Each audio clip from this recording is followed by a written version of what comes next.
Yes, I think it's mostly through my son Sky, who started bike packing. I started dot watching, but I also started riding with Sky around here. We did a couple of short trips, like overnights, and just really enjoying the combination of off-road cycling and camping. Combining those, it was just a really good fit for me. And also the challenge of it. I like challenging myself physically to, find out what can I do? What is my body capable of? Welcome to Seek Travel Ride, where we share the stories and experiences of people taking amazing adventures by bike. Whether it's crossing state borders, mountain ranges, countries or continents, we want to share that spirit of adventuring on two wheels with our listeners.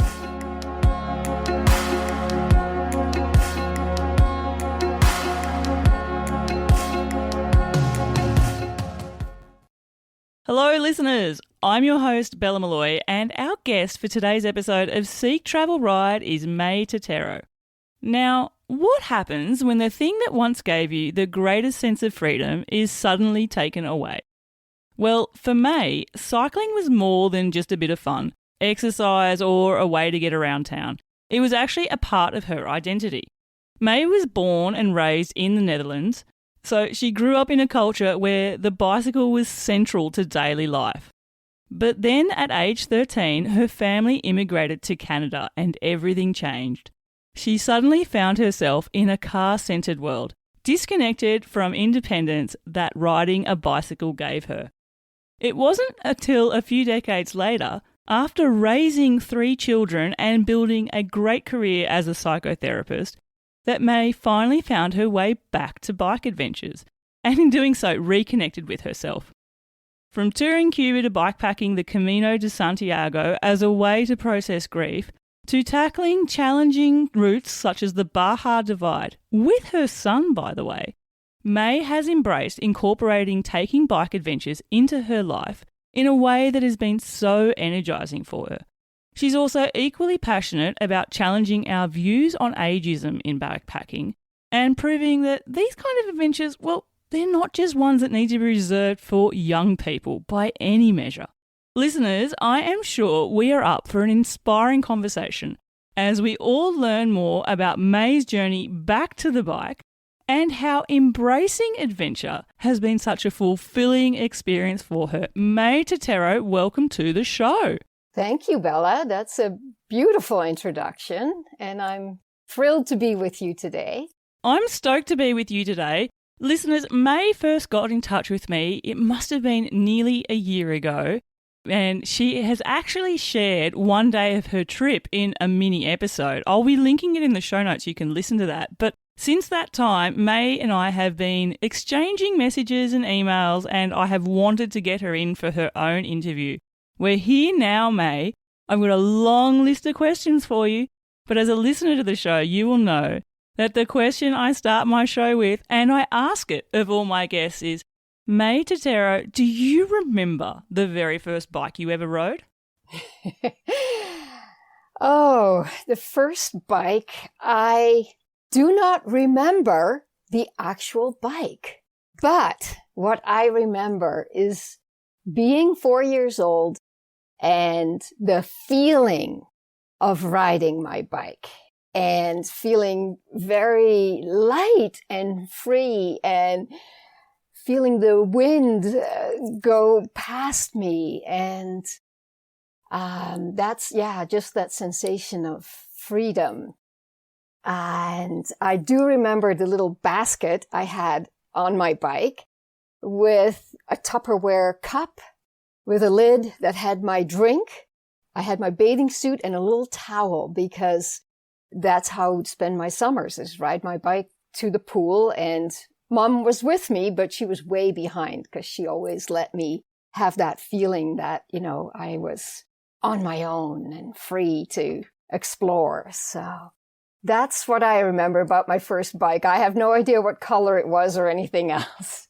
I love, May, that what you remember are the feelings. Because if I think about it, it's even what is invoked inside us. If you had a photo of that, you'd look at that and whilst, you're seeing something which invokes the memory, but really what's invoking in us is a feeling inside, isn't it? It's just that feeling and that sense of what you were saying, freedom, lightness.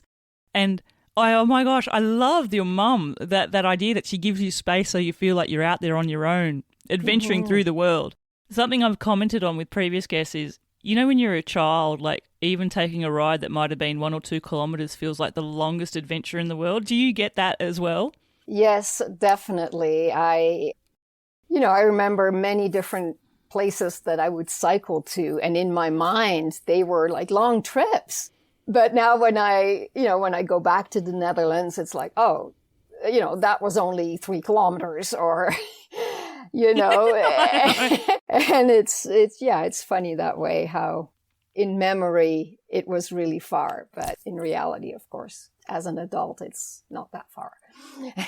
It's also as we grow with experience, in a way, it's almost like challenges, isn't it? You know, sometimes when you start out, something is so challenging, then you do it and you overcome it and you get on and you move on to the next one. And then in reflecting back, you look at that first big challenge and think, oh, that was a piece of cake. It's almost a little bit like that in a way, isn't it? Mm-hmm. Absolutely. And certainly getting into more long distance cycling, it's been very much like that.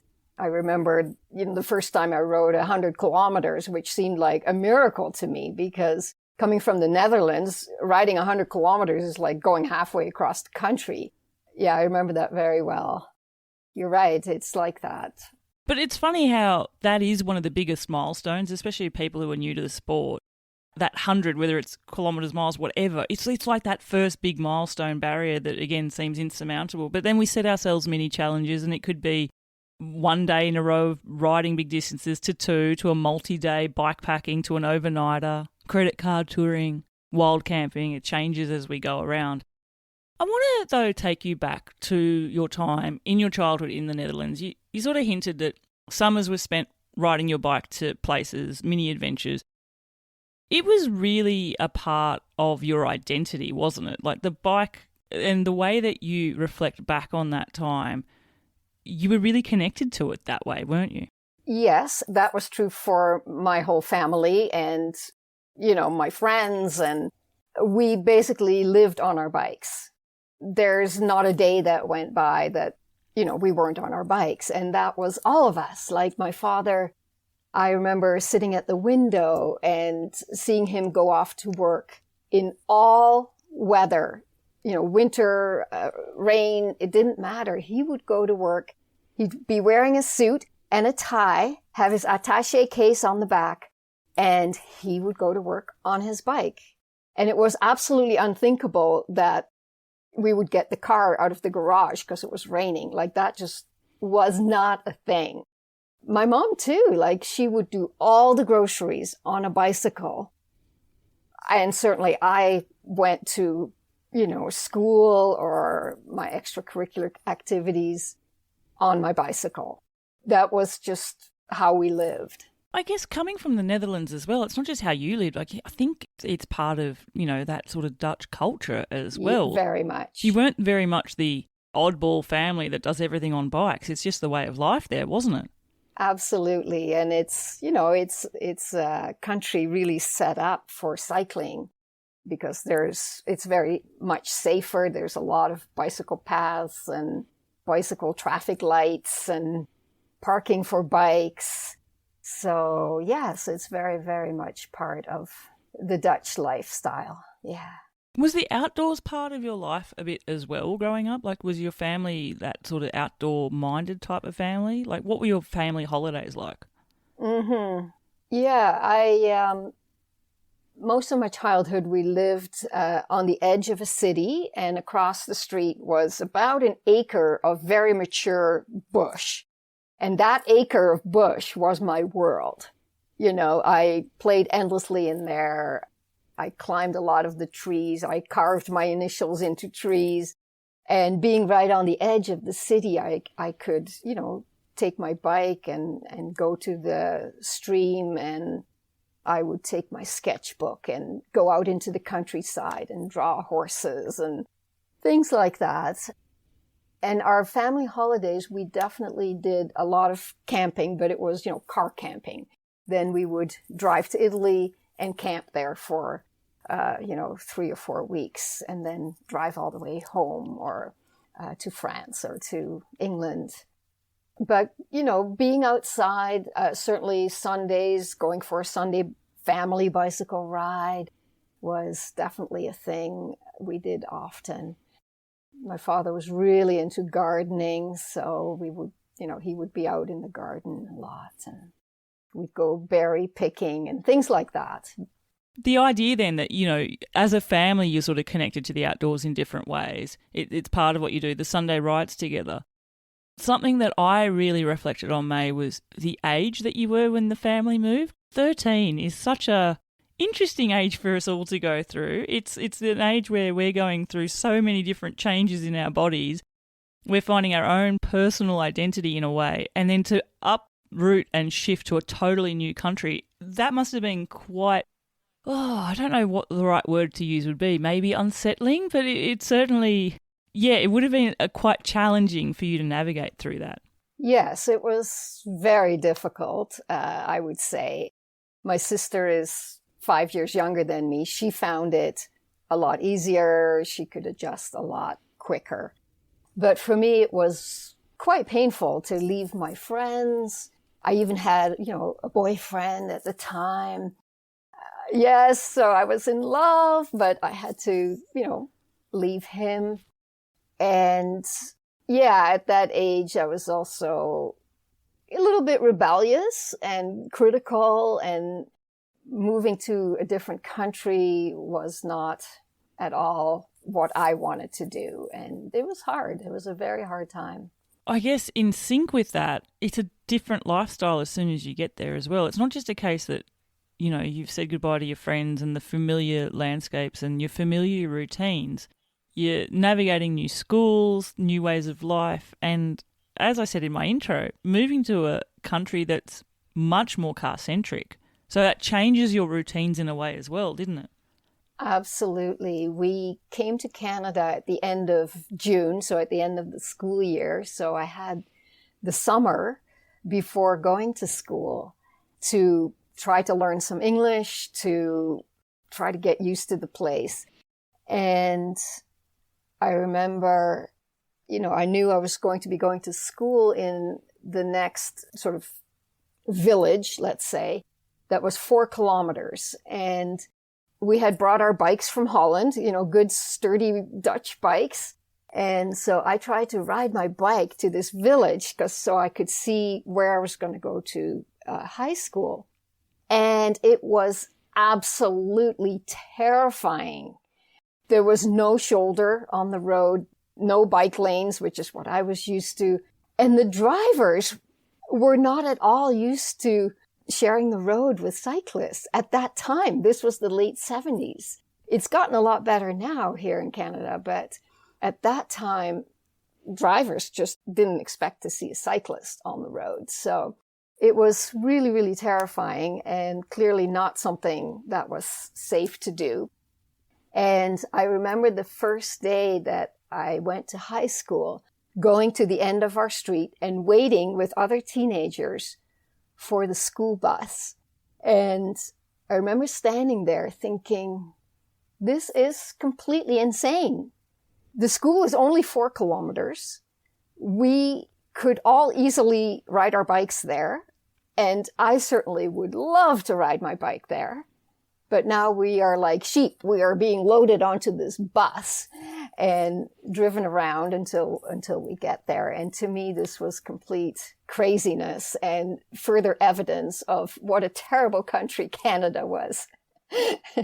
I'm guessing you've come around to Canada as a country now, having lived there for so long. But yes, that element of it would have been super hard to adjust to. Mm-hmm. Yeah, it was really, a sense of loss of freedom. I was used to jumping on my bike and going, wherever I wanted and when I wanted. And now I had to just stand there and wait for a bus. And, it was just not a good feeling at all for me. No, and it's even that notion of just the sharing the road side of things. it made me reflect. So growing up in Australia, very, very car-centric, and riding bikes isn't something you really see many people do other than you sort of little kids in a park, or some people commute by bike. But primarily if adults are riding bikes, it's mainly for sport, I would say. Mm-hmm. And I remember when I first went overseas, we went to France and we were having a cycling holiday. And I remember my first notion of the drivers in France, and it was my first experience of people actually sharing the road. And because my experience in Australia was sort of always, there's a car behind me, oh my gosh, I hope it doesn't hit me. And I would be like that now. Mm-hmm. And to be fair, sadly there's a bit of vitriol that comes my way too if I'm riding in Australia. So you've experienced the reverse of that. You've gone from this amazing safe space to all of a sudden all of that's been shut away. How did you adapt? Did bike riding just cease to exist for you then? It did for a number of years because of where I was living in a new suburb, and the roads were just really, really busy. I did take up running instead, and I ran on my school's track and field team. Yeah, and then when I went to university and when my first son was born, I was determined, got to get back on the bike and introduce my new precious baby to the bike. So I bought a bike and a baby seat on the back. Yeah, got back into, just city cycling, right? Just commuting a little bit with the baby and going through the parks and things like that. Did being able to reintroduce that element into your life, was that a bit of an energizing factor for you? Was it sort of like reclaiming a bit of that freedom, light feeling, independence? It was important to me, and, an important, something important I wanted to pass on to my child. But it wasn't until a number of years later when I moved into the country and I started to ride gravel and just be, more on a mountain bike or a gravel bike. I remember very well the day when I realized how important cycling was to me. It was a beautiful fall day, and here in Canada we have these gorgeous maple trees that become orange and red and gorgeous colors, blue sky, very sunny, and I was riding my bike, gravel, and suddenly there was a moment where I had this feeling of, this is when I'm most myself. There's all kinds of other things that I enjoy doing or that maybe I'm good at doing. But it's when I'm on the bike, I really feel like I'm my true self. And yes, it connects me to my roots, and it helps me to feel again my childhood self as well. Was that like a light bulb moment for you? Like when you realized that, was that something where you went, oh my gosh, and, it flipped a switch? It really did. It wasn't just like, oh, I'm from Holland, therefore I like bikes. It was like, this is really me. When I'm on the bike, I am 100% myself.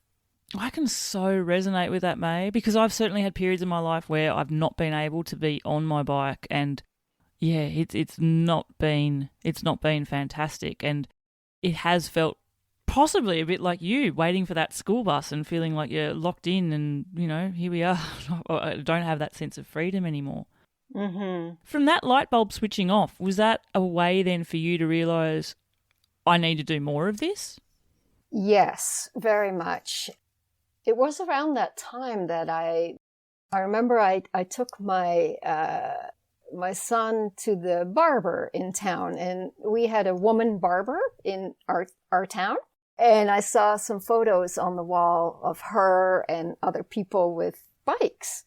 And so I got talking to her, and she said, there's a group here in town, and we ride twice a week on the road bikes, and maybe you'd like to join. And so I did, and got a road bike, which I didn't have until then. And that's how I ended up also doing century rides. And yeah, so it's became a really big part of my life again. And I guess imparts a bit of community in with that as well, doesn't it? Yes, exactly. And also, discovering, and this is, quite a few years after I came to Canada, but by now, like, biking was beginning to be a lot more popular. So discovering that cycling in Canada is also a thing that is very possible. And albeit sometimes quite scary on some of the roads, but we were starting to have bike lanes on certain roads, and so it was a very important part of my life to discover other cyclists and begin to participate in club rides and things like that. So how did you move then from that sort of bike riding and club riding to overnighting, bikepacking, adventure biking, and bike travel, I guess? So I had a friend who went and cycled for 6 weeks in Cuba, like cycle touring. And I was really inspired by what he did, and it heard his stories and it sounded really interesting. And so I decided I would like to try that, and started going to Cuba, which is not that far from Canada, and is a wonderful place to go climate-wise when it's really cold and miserable here. So I toured Cuba quite a few times, and what happened then was that my oldest son, Sky is his name, he had become a digital nomad. He was basically all over the world doing a lot of traveling, being able to work remotely. And I was getting a bit worried that maybe he wasn't doing so well, and thought that maybe some concentrated family time with Mom might be good. We could have fun, and also would provide an opportunity for us to have like extended conversations and so on. So I proposed to him. I said, hey, do you want to meet me in Havana and do some touring for a couple of weeks? And he said yes. And so we met in Havana and rented bikes and toured for a couple of weeks. And after that, he really took on bike touring, long distance riding, and eventually bike packing. And then he got me into bike packing. Oh, wow. It's sort of like a full circle, because I know, Guy, if you're listening to this, hello. I might say when I was researching about your mum, I sort of did a deep dive into your stuff as well. And Sky's very accomplished. He's done a few ultra races as well. Yes. You should take credit for that, clearly. Well, I can't take credit for his efforts, but maybe for inspiring him and introducing him to the joy of cycle touring. And yes, for sure. Can I ask, just on the touring in Cuba, what sort of touring were you doing there? Was that sort of like would we call it like a credit card style tour? Were you camping there? And was it an organized tour? Like, how were you riding when you arrived there? Right. So in Cuba, there's a whole system of casas, which is, kind of like a homestay. Yep. And that's a really, really important part of the economy there, because Cuba, as you probably know, is communist. It's really hard for people to earn an adequate living, right? And so staying in casas was really the way to go. And every village has, rooms in casas. And it's, of course, a great way to experience the culture and meet the people and eat the food and all that kind of stuff. So I went once with a tour, but the other 4 times I went with like a friend or my partner or with Sky, and we did it, we picked our own route, and No, again, it's sort of going back to that progression, isn't it? From first you're going with someone else and then you're doing what they did, and then all of a sudden you know that knowledge, so then you feel confident enough to, I can find my own way route here and stuff. It's what we were talking about earlier. Yeah. What would you tell me about Cuba that I probably wouldn't ever think about or know? Because, when I think of Cuba, I think of what you said. I think of communism. I think of Cuban cigars. I think of beaches and Havana. I think of, that typical Cuban scene of, a car that, a relic, a classic car on the street. American classic car, exactly. Yes. But and I also think of vibrant, bright colours. I don't know whether that's right or wrong. But what would you tell me about Cuba that you've discovered since going there? It's a really, really interesting island. It's very interesting to be actually in a communist environment, coming, from a capitalist country where we see a lot of advertising of products, right? Like Coca-Cola or you name it. Being in Cuba, there is no advertising of products, but there is quite a bit of advertising of ideas. And so you see large billboards with, slogans and things like that from the revolution. Oh, wow. Yeah, which is extremely different from, being from a Western culture. Yeah, so that's really interesting. It's a beautiful, beautiful island. There's a lot of gorgeous riding that can be done there. In the countryside, people are still plowing with oxen. So you really, there's lots of horses and carts, and you see families all dressed up, maybe on a Sunday with, the little girls in beautiful white dresses and big bows in their hair going somewhere with horse and cart. When I was there, it was quite vibrant. The music is incredible. Being in a village, staying at a casa, but you'd go to the main street in the evening and there would be live music and you'd sit out on a terrace. And when I was there, it was a really, really wonderful place and very safe in terms of cycling. Lots and lots of quiet country roads kind of thing. I sort of want to talk about, I guess, realising that light bulb switch where you've gone, riding bikes is what energises me. I need to do more. You join a club, you feel a spirit of community, you love bike travel and discovered that, you introduce your son to it. And so then you incorporate these into your life. Is this now, if May Tettero is now going on a vacation, she's taking her bike with her? Like, has that just become an automatic for you now? Pretty much. I love it. Pretty much. So you've got that, pinned that perfectly, Bella. Yes. I mean, certainly being outside, moving my body, I would be happy to go on a hiking holiday or something like that. But yeah, the bike is definitely my first love. And that is definitely my preference, to have a cycling holiday. Mm-hmm. We've talked about a lot of the feelings that biking has given you and the energizing feeling, but it's also been a way that you process stuff for yourself as well. Touched about it in my introduction, how you've used bike travel and bikepacking, or biking in particular, as a way of processing big life events such as grief as well, haven't you? Mm-hmm. Now, listeners, if you've been dreaming about taking a bike adventure in France but putting it off, well, dream no longer. At the end of June this year, I am leading Seek Travel Ride's first ever bike tour. It's 6 nights and 5 days of cycling, starting and finishing in the beautiful city of Toulouse.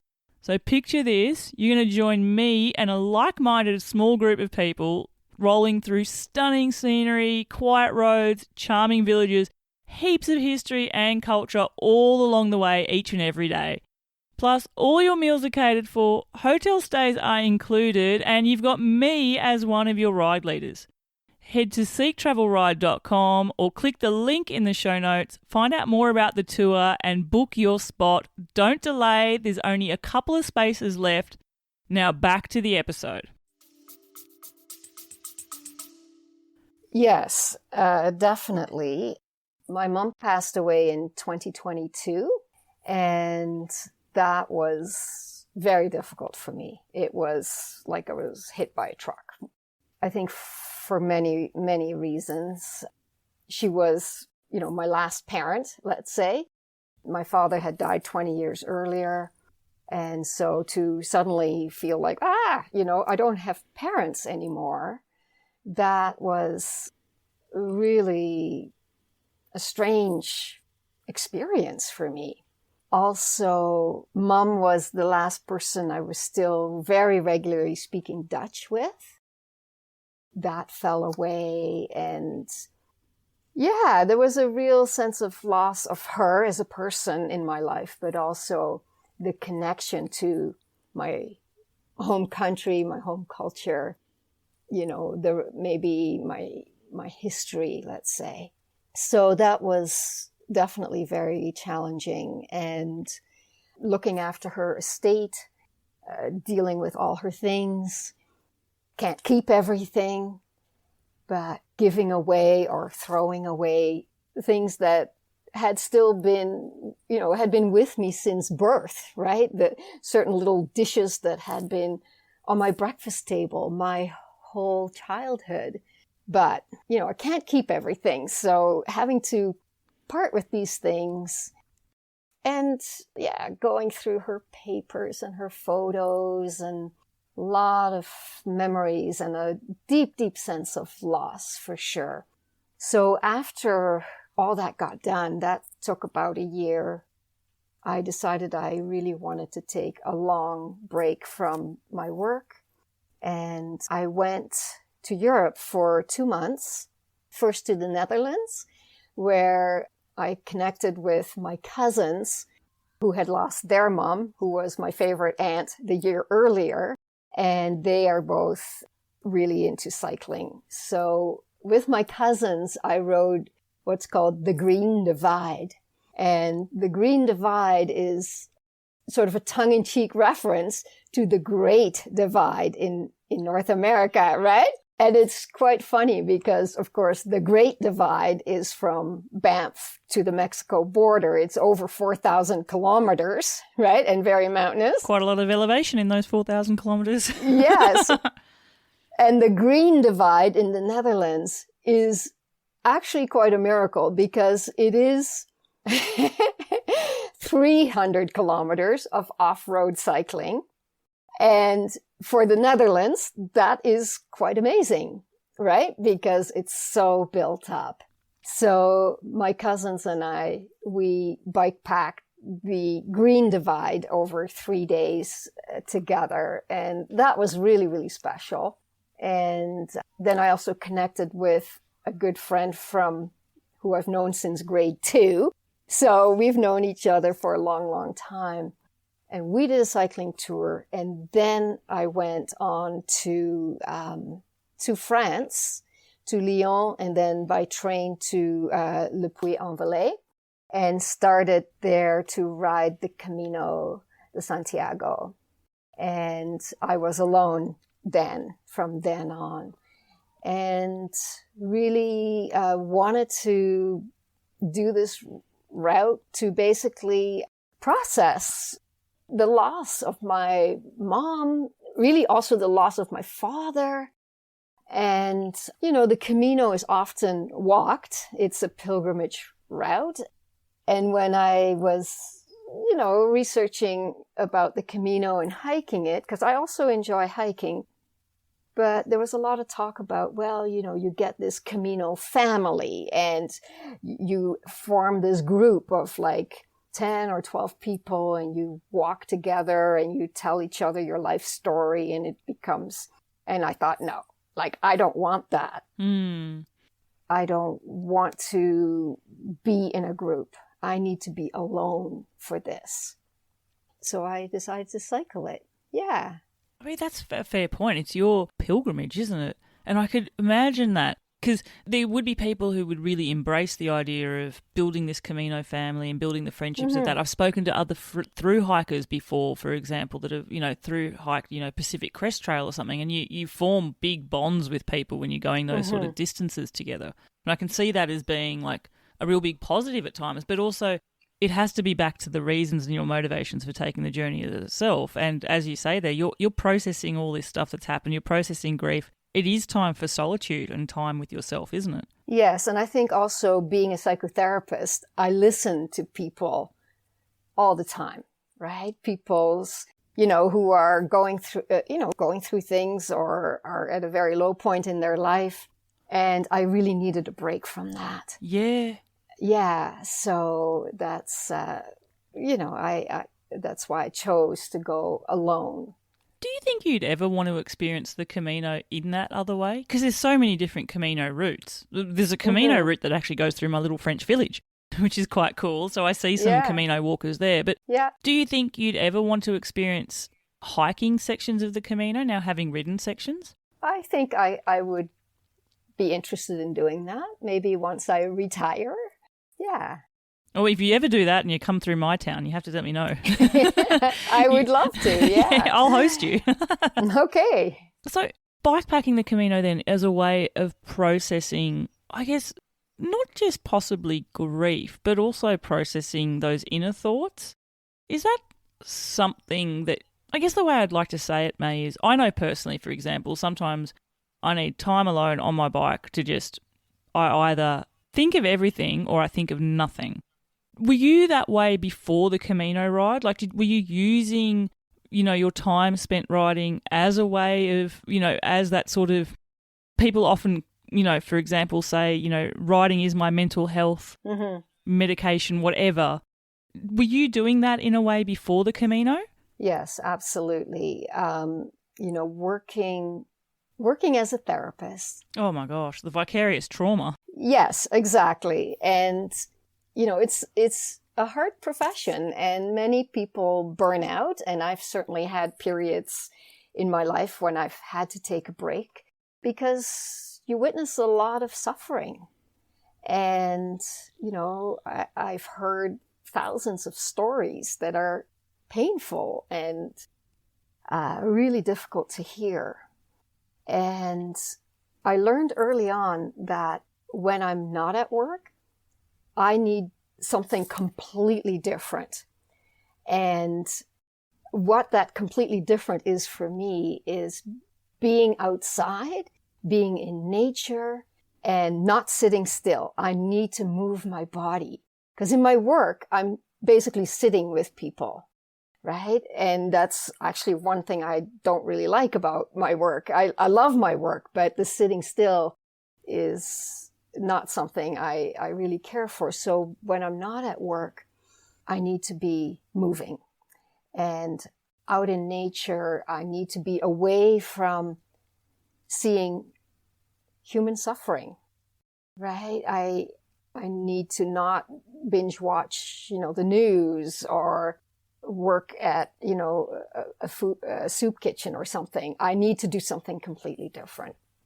So I have been using cycling for a long time to balance out my life. And I think you're right in terms of the thoughts. Yes, I might start my ride with very focused thoughts on something that's still bothering me, but at a certain point, my thoughts become very diffuse. Like I touch on, oh, look at the light there that looks so beautiful. Oh, I wonder where that path goes. And what shall I make for supper? And, my mind goes kind of much more freely. It kind of roams and it doesn't grab onto one thing.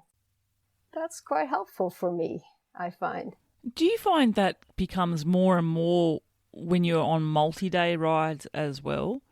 Mm-hmm. And the reason I say that is I've interviewed many people, and I guess even just introspectively thinking about things and my way of bike travel and for myself, something that many other bike travelers can attest to is the thing they love the most about the bike is just that disconnection from our norm. that thought that all I have to worry about is where I'm going, where I'm buying food, where I'm finding water, where I'm sleeping at night. And then the other thoughts that you have in the head don't necessarily, and after a few days, you really just develop that routine. You know, some guests, like I interviewed Al Humphreys, he sort of says, often it's quite boring. People think, oh, what do you think about? Well, actually, sometimes I think about nothing. But that's also what you miss when you go back to reality. Yes. And a lot of people find that really hard when they get back to reality, and the post-adventure blues really hits them hard because they yearn for that simplistic part of life. Do you find it takes you a while to get to that? And is that what you enjoy the most about bike travel as well? Is that condensing what the most important things for you each day are, you know, again, food, water, shelter, and that's it? Mm-hmm. Yes, I enjoy that very, very much. I love having my whole world is on my bike, right? Everything I need is on my bike. Yeah. And it's gotten very simple. I just have to pedal. Then I have to find some food. Then I have to find a place to stay or a place to sleep. And maybe I have to do a bit of maintenance on my bike, or maybe I have to, hand wash my bike shorts. Or yes, I love that. And I find it very restful. It really helps me to relax. Yeah. How do you find it then when you return back to, your life?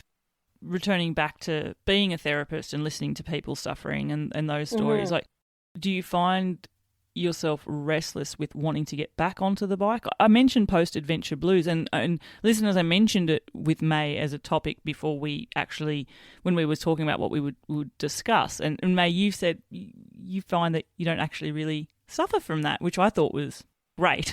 Firstly, that's awesome because I don't wish it on anybody. But how do you deal with it when you're not doing these things? Is it because how do I want to phrase this, listeners?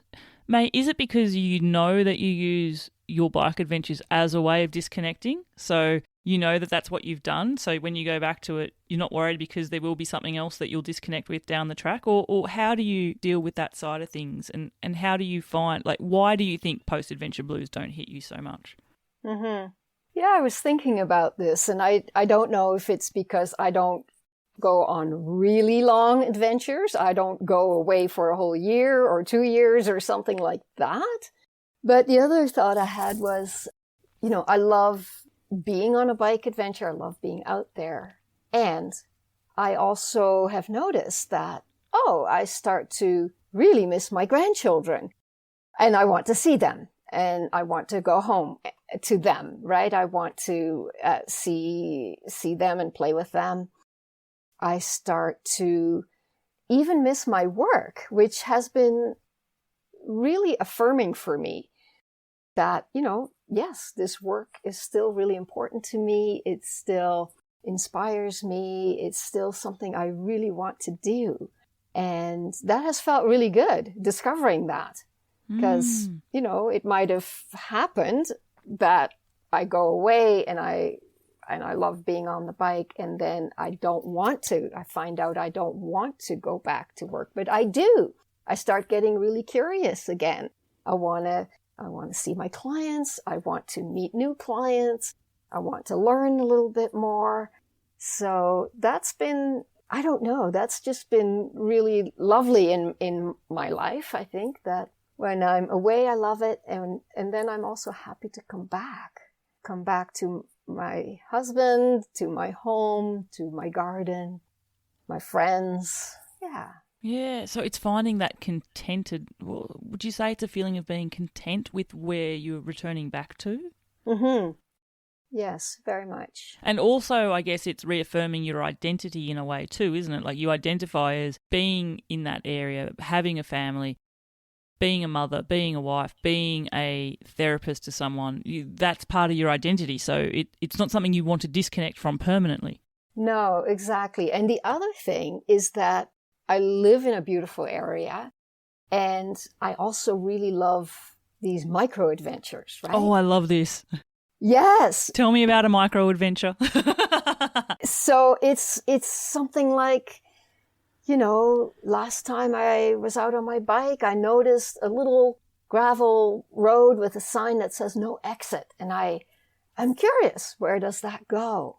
Is it really a no exit, or is it just a no exit for like maybe a car? Maybe I can get through to a more significant road on my bike and I end up, bushwhacking with my bike and getting all muddy and wondering if I'm lost and eventually coming to a good road again or whatever. So those things I also intensely enjoy. And it might be a half a day, or maybe I'll go somewhere for an overnighter to some favorite spots that are very beautiful and that I really love. So yeah, it's not like biking is just a couple of weeks here and there in the year. Like, it's part of my life. Yeah. Part of your life, and you found a way that you can dose up on the energizing effects it has on you in small ways. Yes. I think that's really, really important. I love that idea. The other thing that came up when we were prepping for this episode was the idea that it's important to process the highs and lows of life and to embrace them as well, the contrasts in life. And I'd love to expand on that idea that you've had as well, because I know that I personally struggle when hard things happen. I'm sure I'm not the only person, and I think that's a normal thing to do. It's not normal to be energized when hard things happen. But your take on processing the highs and the lows, I think I had a quote. Let me find it. Messy handwriting. This may take a while. The philosophy of leaning into discomfort. Happiness comes from embracing life's contrasts, including discomfort. I want to dig into that thought a little bit more with you. Mm-hmm. Yeah, I think my experience is that, okay, just speaking on a physical level, if I stay home on the couch all day, I will be, comfortable. I will have my fridge and, water tap, and I won't be hungry. I won't be thirsty. I won't be tired. I'll just be comfy. In contrast to that, if I go bike riding and I go on a long ride, I experience discomfort. I might get exhausted. I might get uncomfortable on the bike after many, many hours. I might be hungry. I might be thirsty. And then at the end of the ride, when I can get out of my bike shorts and I can lie down, or I can have a cool drink or something to eat, that creates such an intense experience of pleasure. It's heaven, I was so uncomfortable. I was so tired, and now I can lie down. Whoa, that's just heaven for me. That if things are always comfortable and you don't experience the contrast, it's very blah. So that's sort of, more on a physical level, right? You get really cold and wet. And then when you get warmed up and you get into dry clothes, wow, that feels so awesome. But emotionally, yes, when we're hurting, we want to distance ourselves from that. We don't want to feel that, right? Like, for example, when my mom died, it's very, very painful. It's terrifying not having parents in the world.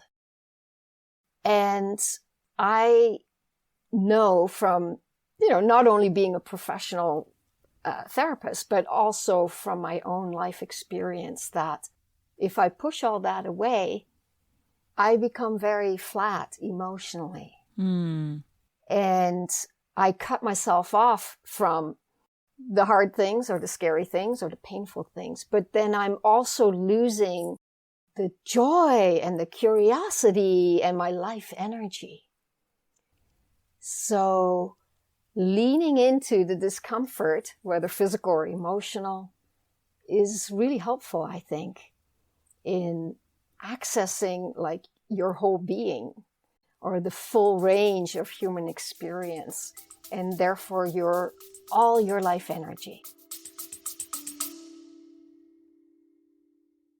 Hey, awesome listeners. Are you loving what you're hearing on Seek Travel Ride? Do you want to keep the good vibes rolling? Then head over to our Buy Me a Coffee page and show your support for the podcast. Just a little virtual caffeine love can keep me brewing up the content which you adore. Click the link in the show notes, buy me a virtual coffee, and let's keep this podcast party going. Thanks, legends. Now back to the episode. Oh, mate, I need to have you as my therapist because you speak and it's like light bulbs are going off for me. Do you do correspondence? No, I really enjoy that. And when you were talking about the physical stuff at the start there, sometimes people say things and it triggers a memory. I just think of, hard days on a bike can be horrible weather and it could be rain or it could be heat. Like both of those are really hard to deal with. And I just remembered having a really hard day. It was my husband and I, we were crossing the Pyrenees. I don't know. Oh, gosh, it was horrendous. Descending mountains in thunderstorms, soaking wet. And I remember I've got a photo, and I think it's just of my husband's face. And it is that moment that you were describing. Just you're in the tent, everything's dealt with, and it's just that blissful, just that rest. And it's that euphoria. That I could have stayed at home and had rest all day, but I would not have felt euphoric from that feeling. Oh, I love that. I'm going to harness that. Listeners, I hope you're taking tips here too. I want to get into doing the harder things on a bike then because, and I don't want to say that what you did on the Camino wasn't hard. And in fact, I came across a great quote which sort of harks back to what you were saying there as well. And this came to you after the Camino.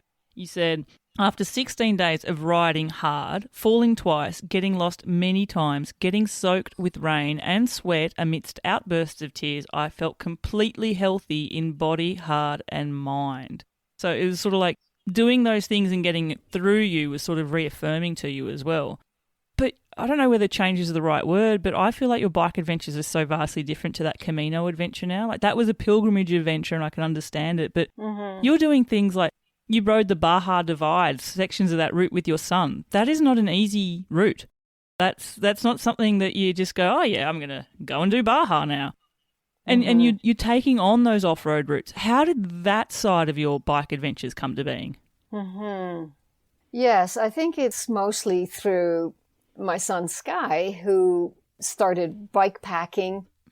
I started dot watching. Oh, how good's that? Which is something I had never done before. That's addictive too. Very, especially when, your own son is riding it, right? Yeah. Exactly. Personally invested into the dots. Exactly. But I also started riding with Sky around here. We did a couple of short trips, like overnights, and just really enjoying the combination of off-road cycling and camping, because I've always loved camping too. So, combining those, it was just a really good fit for me. And also the challenge of it. I like challenging myself physically to, find out what can I do? What is my body capable of? Yeah. Do you also feel, how do I say this? You've come into bike adventures at an older age. And, very, very proud to say that you're doing things at your age, that you're not thinking that it's something for young people to do. But do you also feel sometimes there's do you get motivated to doing things to show that you can still do them? And the reason I ask, I reached out to a previous guest, Katrina Hayes. She is awesome. Hi, Katrina. She did do the Great Divide mountain bike route. And she loves off-road bikepacking and challenging herself and seeing that she can take on challenges and grow.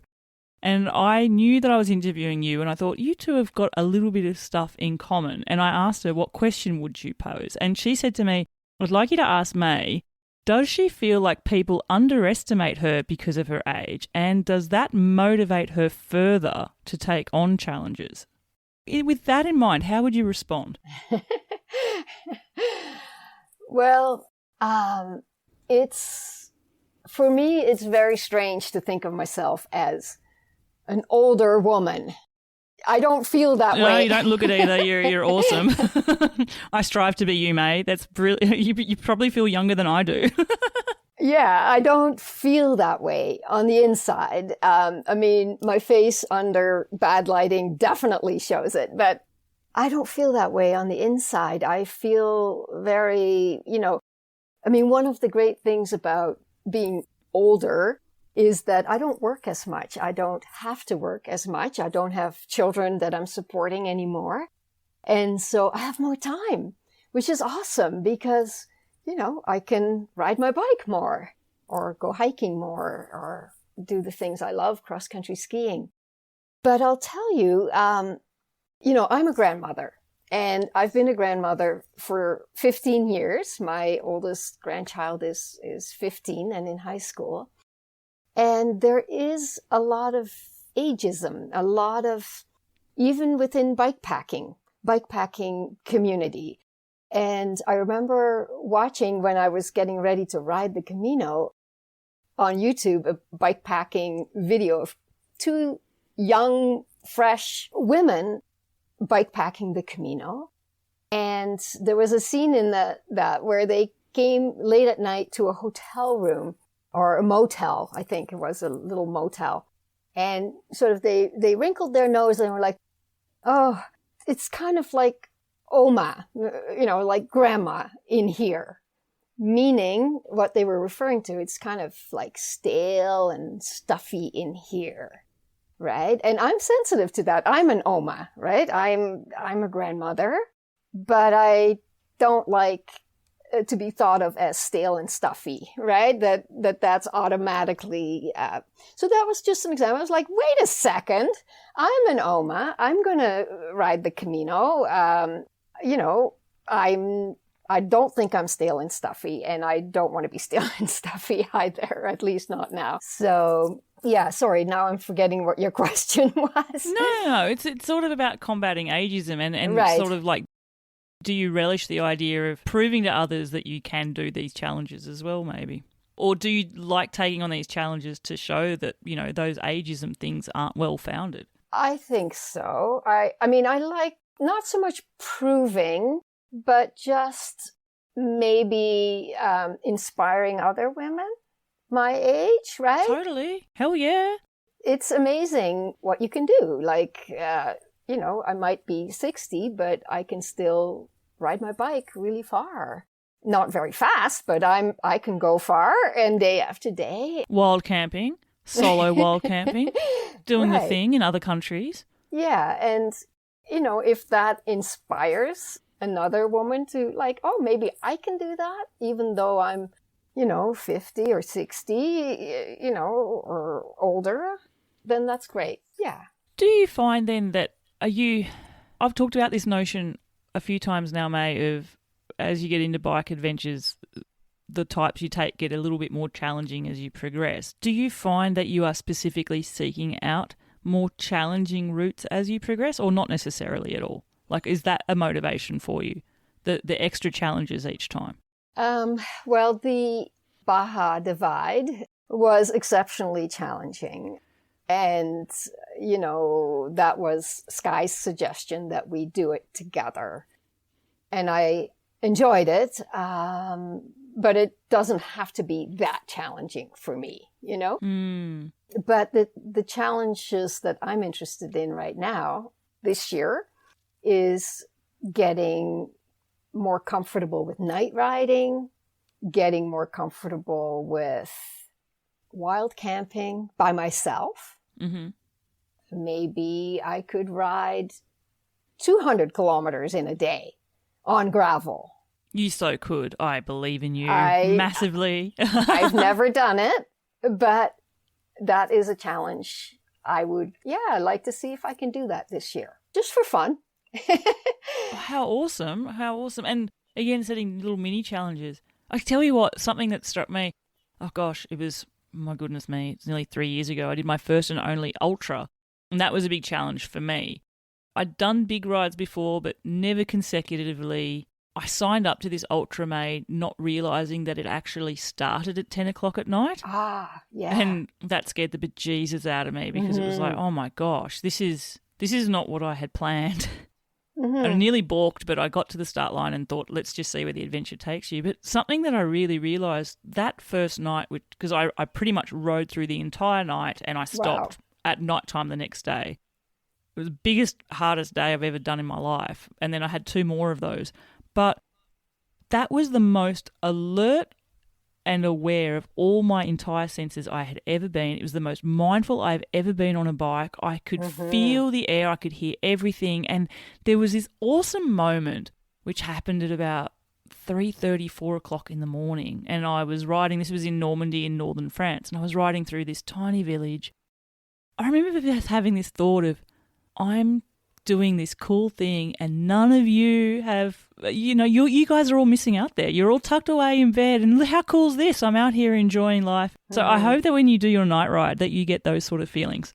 Because it honestly, I now think of that if I was to do a night ride. It's not so much of a scary thought for me anymore where it was when, I signed up for an event not thinking I had to do it, and then all of a sudden, but then I'm doing it and I realize, actually, this is fun. Yeah. Yeah, I've practiced riding in the dark, but it was more like getting up at 4 and starting. Likewise.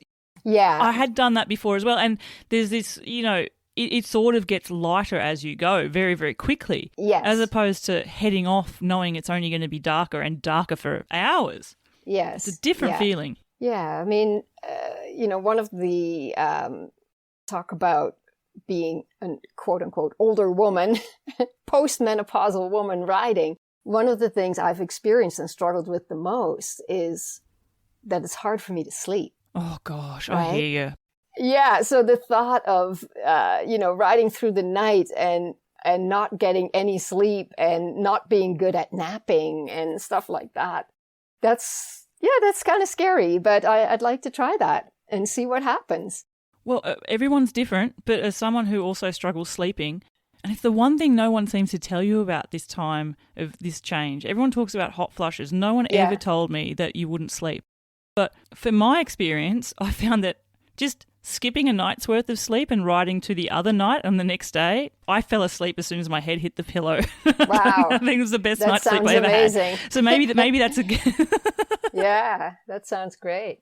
Oh, yeah, there's no way you could function otherwise. I think you just get to a point of exhaustion. Right. I want to talk about the Baja Divide a little bit. It was a challenging route. You did get through it. You said you enjoyed it. Did you enjoy it at the time, or do you think you enjoyed it a lot more in reflecting back now?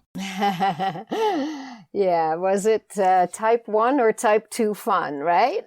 Yeah. I guess did it flip between both at certain stages?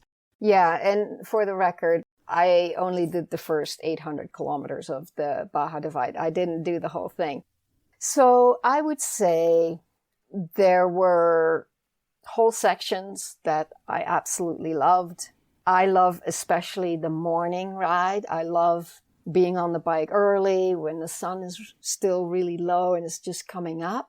And like that first 5 hours, 6 hours, I absolutely love it. Then I start to get tired. And then it might be more of a struggle, right? And we, this is hard, or it's so hot, or these climbs are so steep.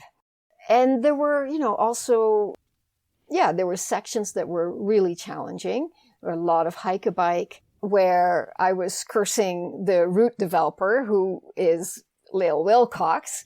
I was cursing her for this route because it's like, I've hardly been on my bike all day. I've been walking. I've been walking up all the hills. But there are other really gorgeous, gorgeous days where, riding in this, almost mystical landscape. Being from Canada, being from Ontario, desert is completely foreign to me. So riding all day through the desert and seeing these huge cacti, and I had no idea they could be as big as maple trees. Yeah, they're massive, aren't they? Yes, and all those weird bosom trees that from the Dr. Seuss books, and seeing, rattlesnakes along the side of your path and just loving it, just loving every moment of it. So it's been a real mix. It wasn't like it was sheer hell, for the entire trip. And in retrospect, it's really fun. There was lots of time it was great fun, and sometimes it was really difficult and challenging. That wasn't fun in the moment, but perfectly fine looking back. What does someone like May Tettero do when in the moment it's not fun, where you've reached your peak subjective discomfort rating is maxed out?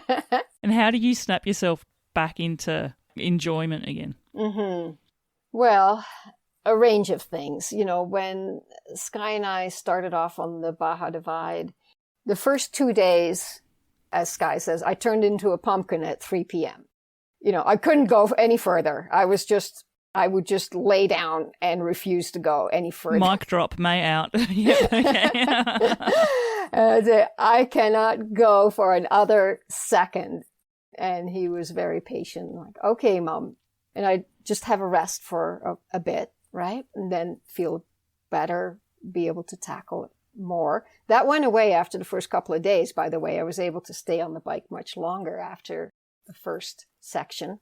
But I also do things like I don't listen to music or podcasts until mid-afternoon.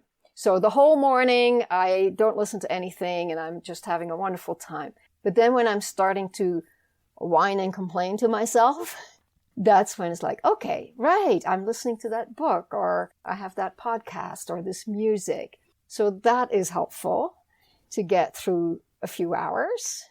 Sometimes I just tell myself, be strong, don't complain, just keep going, just keep pedaling. You don't have to go fast, but you do have to keep going. Yeah. It's a good mantra to have. It's sort of like an ultra mantra of forward progress, it's still forward. Doesn't matter how slow it is, but always keep moving forward. Mm-hmm. Food's often something that snaps me out of things. Right. I always have to talk about food, May, in an episode. Little segue. What sort of food are you seeking? Actually, we talked about Cuba earlier, and that's something I wouldn't mind talking about food. Take you back to Cuba and tell me about some Cuban food. Well, food is unfortunately not the highlight of being in Cuba, but they do make a really amazing sopa de frijoles. Oh. A bean soup. Yum. No one thinks it's suitable for tourists, so they never offer it to you when you stay in a casa. But if you ask for it, they're like, sopa de frijoles, sí. And they'll bring it out. And it's amazing. It is so absolutely yummy. And I don't know what makes it so yummy exactly, but it's really, really good. Oh, what sort of flavors are we talking? Are we talking like a tomato-based bean soup? Are we talking like with herbs or spicy? Or? It's definitely maybe like these little onions and garlic and maybe some tomato for sure. Maybe some cumin. I'm not sure. Are they dry beans? Are we talking like dry beans or are they green beans? Dry, like kidney beans. Creamy a little bit too. Yes, exactly. Oh my gosh, yum. Yeah. We've hit the high notes. It's really good. It is really good. Yeah. Oh, well, so back to discomfort. Is food ever something that do you ever realize, oh, I'm hungry, that's why I have no energy, I really need to get some food into me? Oh, absolutely. I'm always eating. So, and I can also use it as like a motivation. Like, you know, if you go another 30K, then you can eat that Snickers bar, right? The Snickers is the big carrot for me. That's the big carrot for you. Yeah, that has to be saved for the emergency. It actually takes me to your Camino. It was something that I read was, and gosh, I can relate to this. You were really hanging for a coffee and you were like, oh, when I get to this town, I'm going to be able to have a coffee. And of course, yes. You hit the town at like French ghost town time, which is like after 2 p.m. where nothing's open. Right. Because when I read that, I thought, oh, I bet you nothing's going to be open. Yeah. It's horrible. That's right. A little tangent. I've done this, and I should know better, where I've specifically set off for a ride, again with my husband, to like a village just a little bit far away from us, where we specifically like to go. There's like a bar, and we thought we'll go for a ride and then we'll have a nice drink there and we'll come back. And, you know, factoring in the times, but forgetting that it's always closed on Thursdays. And how many times have we done this ride on a Thursday? Oh. And instead we've ended up at like Aldi or something with some chocolate bar instead. Right. Pavement picnic. Yeah. I would love you, May, to tell me and the listeners about one day of your trip. To be fair, you've already done this brilliantly. You took us all to the Baja Divide, and listeners, I'll put a link to that mini episode in the show notes if you want to listen to it in your podcast player there. But May, if you were going to take us to another day, which day are you choosing and what are you going to tell us about? Okay. I'll tell you about a day on the Camino. And I I had started in France, did the 700 and some odd kilometers to Saint Jean Pied de Port and got over the Pyrenees via Roncesvalles and past Pamplona. And it was like, I don't know, maybe the second or third day or something in Spain. And it was a lovely day and I left early, but my mood was a bit low. I was missing my youngest son, Sasha, who had just had his 25th birthday. And it was the first time I wasn't around for his birthday. And I was a bit sad about that. I also had been so in love with France, and I hadn't fallen in love with Spain yet at that point. It was, the Camino was kind of close to a major highway, so could always hear the sound of traffic, and I didn't like that very much. So I was a little bit low and a little bit sad and a little bit grumpy, and around 7:30, I arrived at the Irachi wine tap that's really famous, where pilgrims can help themselves to wine that comes right out of the tap. I think I've seen this before, yes. Yeah, and but it was only 7:30, so I wasn't exactly going to drink a whole glass of wine because still had a whole day of riding. You needed to get your bike bidden under there. But I had a few sips, and that was nice.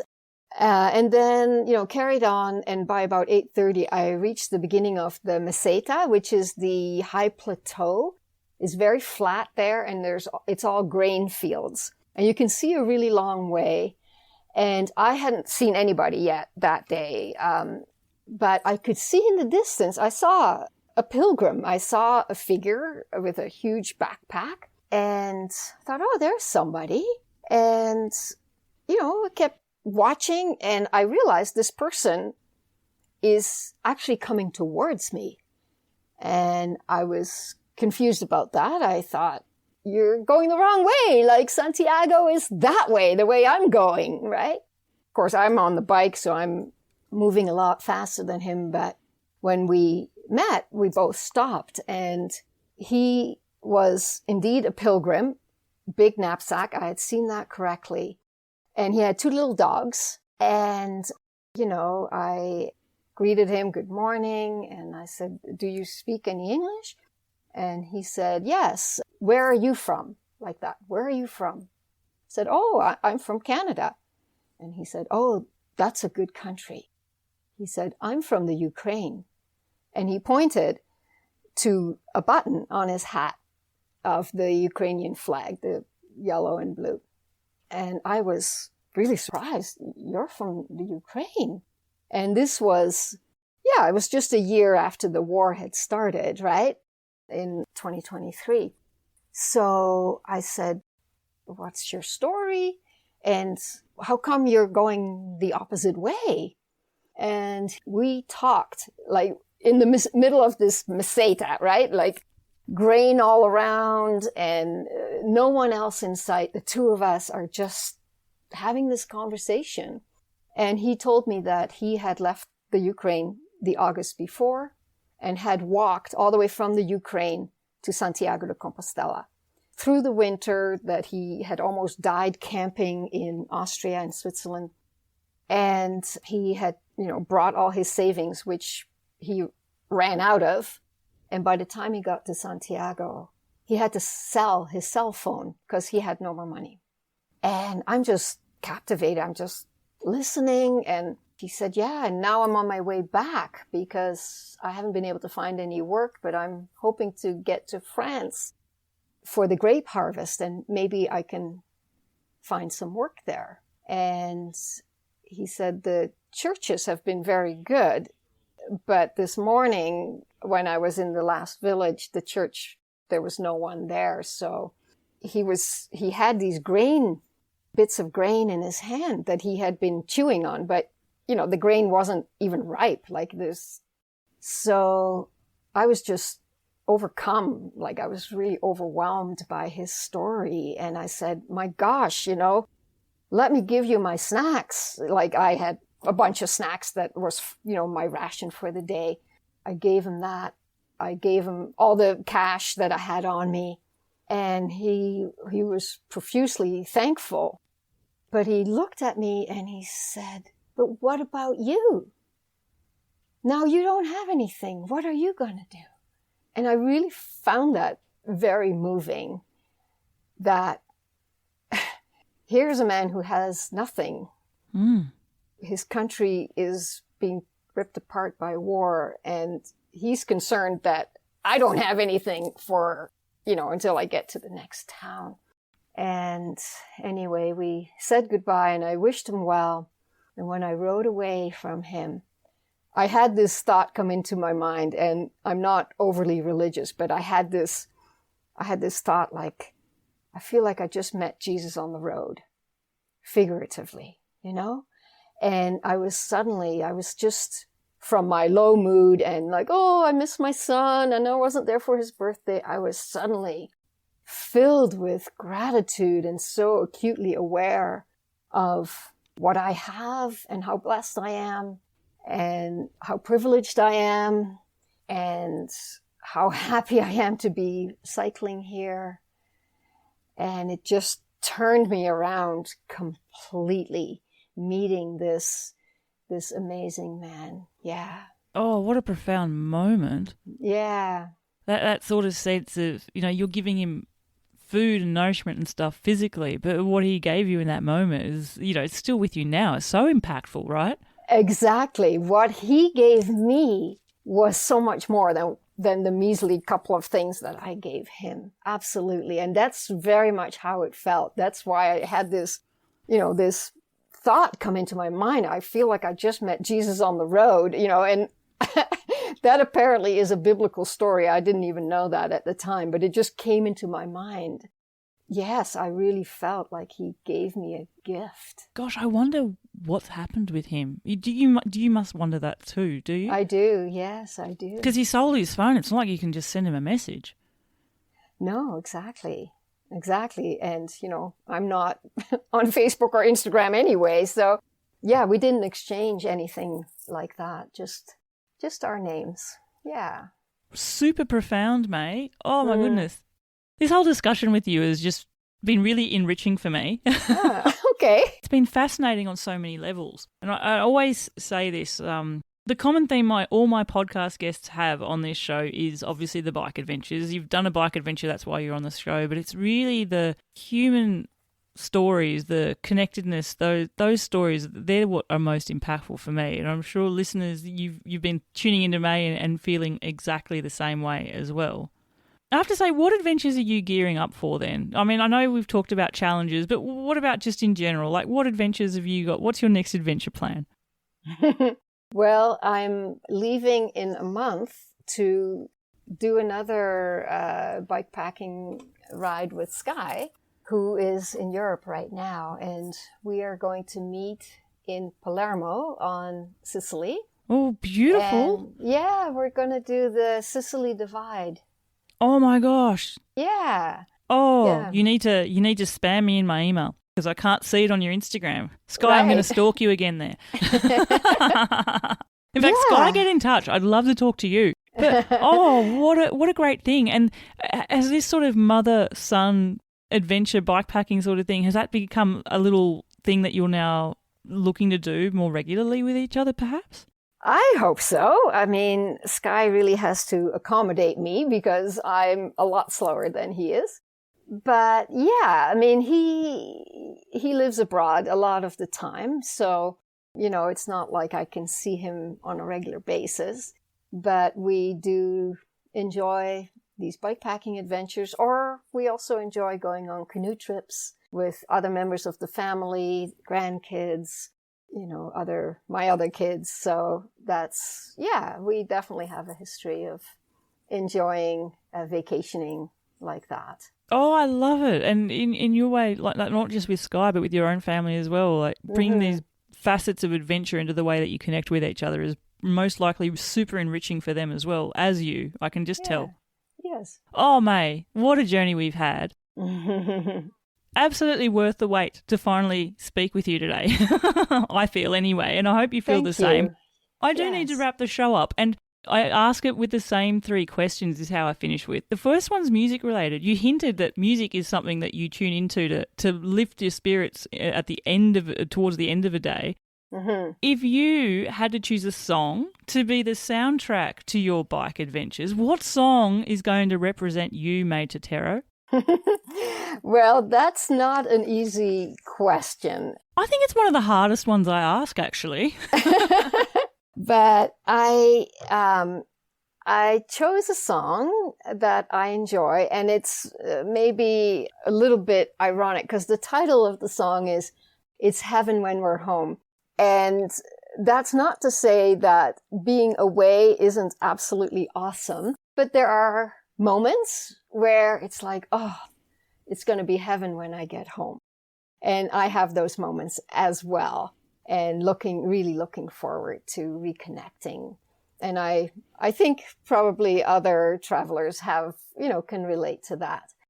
And it's done beautifully by a Canadian folk group called the Wailing Jennies. The Wailing Jennies. Oh, I love them just from the name. Yes, yeah. They're from British Columbia. All right, Heaven When We're Home by the Wailing Jennies. I have got you down, and that is your song. It goes on the Seek Travel Ride music playlist. Listeners, it is available on Spotify and Apple Music. Every song on the playlist chosen by a guest of Seek Travel Ride. And you can get a direct link to there if you look at it in the podcast description show notes. You're there, mate. Awesome. Okay, next question. May Tettero, you are given the choice. One day you can turn left and you will be on a road that is the most corrugated road in the world. It's a pure washboard. There is no smooth surface to be found anywhere. You're going to be bumping along uncomfortably all day. Or you can go right, and instead you're going to be faced with a horrendous headwind all day to battle through. No let up there either. Which one are you going to choose? Well, I know all about headwinds from growing up in the Netherlands, and I hate headwinds. It's absolutely demoralizing and just takes all the energy out of me. So I'm going to turn left. It's going to be a repeat of, the Baja Divide route, right? Bouncing all over the place. And yes, that's also difficult, but I think I would take that road instead. Oh, see, I didn't know which way that was going to go. I often wonder when I ask people from the Netherlands, a notoriously windy country, whether they have an affinity with the wind. And they go, well, I'm from the Netherlands, I'm used to the wind, so... No. There's been enough time separation there. You're on the bumpy roads. I like it. There's an adventure in that too, isn't there? As opposed to a frustration, perhaps. Right, for sure. Those corrugations are something else, though. They are difficult, yes. Yeah, they're really hard on Grinding. every facet of your body. It's not just your butt. Your wrists, your shoulder, like you're bracing. Okay. Yeah. Team corrugation, you were there. Final question for you, May, and I love this question. Everyone gives me such a different, unique answer. And I want you to finish this sentence for me. And the sentence is, the best thing about taking a bike adventure is... There are very many best things about taking a bike adventure. But the best thing is being outside and getting all the stress out of my body by cycling. Oh, I love it. I love it. Another unique response, but one that I 100% resonate with there, May. Oh, beautiful. Beautiful. Totally. I can jive with that being the best thing. Oh, my goodness. May Tettero, it has been an absolute pleasure. What a great time I've had learning more about you and your story, your reconnection to the bike and how energizing that's been for you, how you've adapted your adventures all along the way and sort of leveled up each time, but also your approach to your adventures and how not being on an adventure isn't something that leaves you in that sort of mode of post-adventure blues either, how it's also shown you that appreciation for what you've got at home, that you enjoy those other things too when you're off the bike as well. There was a quote I came up with when I was researching a bit about you that you wrote on the Camino, which I think is really apt with what you've been saying. And you said, "Doing hard and scary things is so rewarding. I now know I can trust myself, that I can do hard things and that I'm good with myself. I was also pleasantly surprised that no matter the circumstances, I was consistently kind to myself without trying. I just was." When I read that, May, I thought that was such a beautiful thing to be able to reflect on and to know about yourself. I cannot wait to find out more about where your future bike adventures have taken you. You're proving that ageism is ridiculous, especially in that space, and we should never write people off because of the number of the years in their life. And what an absolute pleasure. Thank you so, so much for sharing your stories and experiences here on the podcast for Seek Travel Ride. Thank you, Bella. You're a very good listener, and it was a real pleasure talking with you. Listeners, what did you think of May's story? For me, there were so many elements there which I picked up on along the way and I absolutely latched onto and loved. I first loved the fact that she had that light bulb moment for herself where she realised, whoa, this stuff that I do on the bike, it's energizing. I need to do more of this and incorporate this into my everyday to be the best version of myself. I especially love that she continues to seek out some different routes and different challenges, and even what her challenges are now. They're not necessarily big, long routes, but it's the challenge of, can I ride through a night? Can I wild camp more on my own? And I love that she's embracing that. And I love that she really is proof that age is but a number and that if you want to do the thing, you most certainly can. May, it was an absolute pleasure to speak with you, and I'm sure many of you listeners have taken so much inspiration from her story as well. Now, listeners, if you have been enjoying what I have been bringing you here on Seek Travel Ride and you would like to show some support for me and the podcast, you can do so by buying me some virtual coffees. You can head to my Buy Me a Coffee page, which is at buymeacoffee.com/Seek Travel Ride. Buy me a few virtual coffees, but more importantly, tell me, what is it that you love about the podcast and what bike adventure inspiration are you drawing from it? And until the next episode, I'm Bella Malloy. Thanks for listening.